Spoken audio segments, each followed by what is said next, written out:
बुलढाणा पालकमंत्री मकरंद आबा पाटील यांच्या हस्ते मुख्य शासकीय ध्वजारोहण संपन्न। बुलढाणा येथील पोलीस कवायत मैदान येथे 1 मे रोजी महाराष्ट्र राज्याचा 67वा स्थापना दिवस व कामगार दिनानिमित्त जिल्ह्याचे पालकमंत्री तथा राज्याचे मदत व पुनर्वसन मंत्री मकरंद आबा पाटील यांच्या हस्ते मुख्य शासकीय ध्वजारोहण कार्यक्रम उत्साहात पार पडला। यावेळी पोलीस दलाच्या वतीने शिस्तबद्ध परेड सादर करण्यात आली। या सोहळ्याला जिल्हाधिकारी प्रवीण देवरे, पोलीस अधीक्षक निलेश तांबे, जिल्हा परिषदेचे मुख्य कार्यकारी अधिकारी गुलाबराव खरात, सिंदखेड राजा विधानसभा मतदारसंघाचे आमदार मनोज कायंदे यांच्यासह विविध विभागांचे प्रशासकीय अधिकारी व मान्यवर उपस्थित होते। निर्यातीत जिल्हा विभागात प्रथम ध्वजारोहणानंतर जनतेला संबोधित करताना पालकमंत्री म्हणाले की निर्यात क्षेत्रात बुलढाणा जिल्हा अमरावती विभागात प्रथम क्रमांकावर आहे।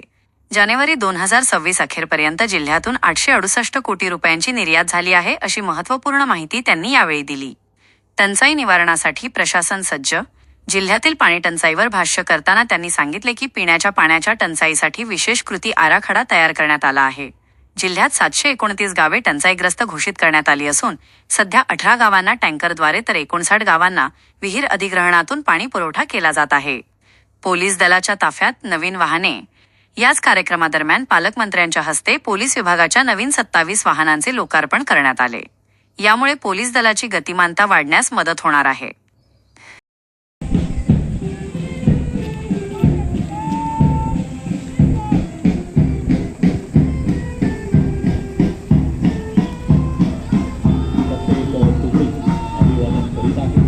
आदराने आणि निष्ठेने मानवता होत आहे। यामध्ये सर्वप्रथम प्लाटून क्रमांक 1 पुरुष प्लाटून कमांडर आहेत श्री स्वप्नील नाईक, सहाय्यक पोलीस निरीक्षक नियंत्रण कक्ष बुलढाणा। सुपरनंबरी आहेत श्री विनोद खंबलकर। यानंतर बुलढाणा प्लाटून कमांडर आहेत श्रीमती आपल्या समोरून या ठिकाणी बुलढाणा पोलीस दलाचे पुरुष। यानंतर बुलढाणा पोलीस दल महिला तुकडे। रणरागिणींची ही पावले महाराष्ट्राच्या सुरक्षितेसाठी सदैव तत्पर आहेत। आपल्याची सबला झालेली ही जिगरबाज रूपे पाहून ऊर अभिमानाने भरून येते। यानंतर आपल्या समोर येत आहेत बुलढाणा वाहतूक शाखा प्लाटून क्रमांक